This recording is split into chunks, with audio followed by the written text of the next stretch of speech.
আর free fire সৃষ্টি করা Garena company স্থাপিত হয় 2009 সালে। তাদের যাত্রা শুরু হয় সিঙ্গাপুর থেকে। গেরিনার মালিক হচ্ছে ফরেস্ট লি, যিনি একজন অনেক দক্ষ এবং ব্যবসাকে ভালো বোঝার একজন মানুষ। না হলে এই ফ্রি ফায়ার গেমটা হয়তো এতদিনে টিকে থাকতে পারতো না। তো 2009 সাল থেকে গেরিনার যাত্রা শুরু হলেও তারা কোনোভাবে কোনো গেমে সাকসেস পেল না, সবকিছুতেই তারা ফেল হয়ে গেল। একের পর এক ভিডিও গেম রিলিজ করেও মানুষের মন জয় করতে পারছিল না। তো 2014, 15, 16 সালে গেরিনা বেশ কয়েকটি গেম মানুষের সামনে উপস্থাপন করে, কিন্তু এত পরিমাণ ভালোবাসা এবং এত পরিমাণ জনপ্রিয়তা পায়নি গেরিনা কোম্পানি ওই অন্য গেমগুলোতে। কিন্তু সবকিছুতেই একটা টার্নিং পয়েন্ট থাকে, যেটা 2017 সালে গেরিনা কোম্পানিকে তাদের মোড় ঘুরিয়ে দিয়েছিল।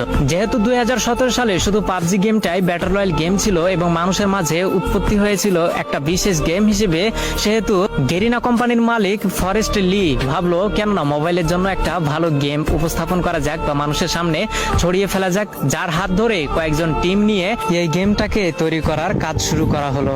2017 সালে সর্বোচ্চ ব্যবহৃত গেম হচ্ছে পাবজি এবং সবার মাঝে জনপ্রিয়তা পায় পাবজি, কিন্তু কম্পিউটারের মাধ্যমে।